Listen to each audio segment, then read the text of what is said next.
JS viewer EERTSRTR rather servant took leave, feeling as though he had been saved from the gallows.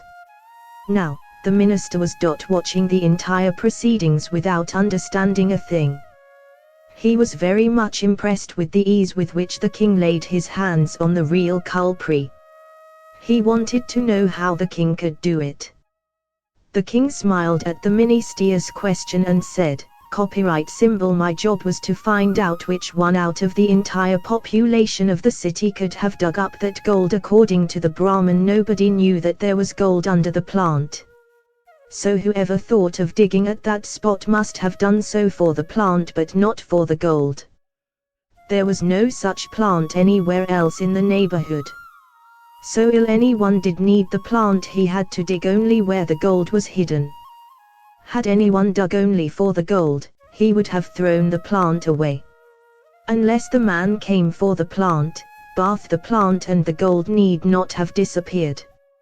Now, who would be in need of a wild cucumber plant except Doctor? What all had to do was to call up all the doctors in the city and find out which of them VSED this plant for medical purposes." The minister was amazed at the powers of deduction displayed by King Prasenajit. https://www.shandamama.info/english/file=sign/english/file/english/file/19555//shandamama-1,555 and year equals 1955/76/9/29/23. 6:43 p.m. in the city of Ratnapur there were two young friends called Shiva and Madhava.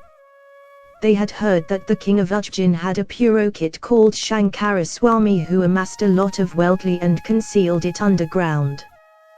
They wanted to get it. Shiva arrived in Ujjain first, disguised as a Brahmin bachelor.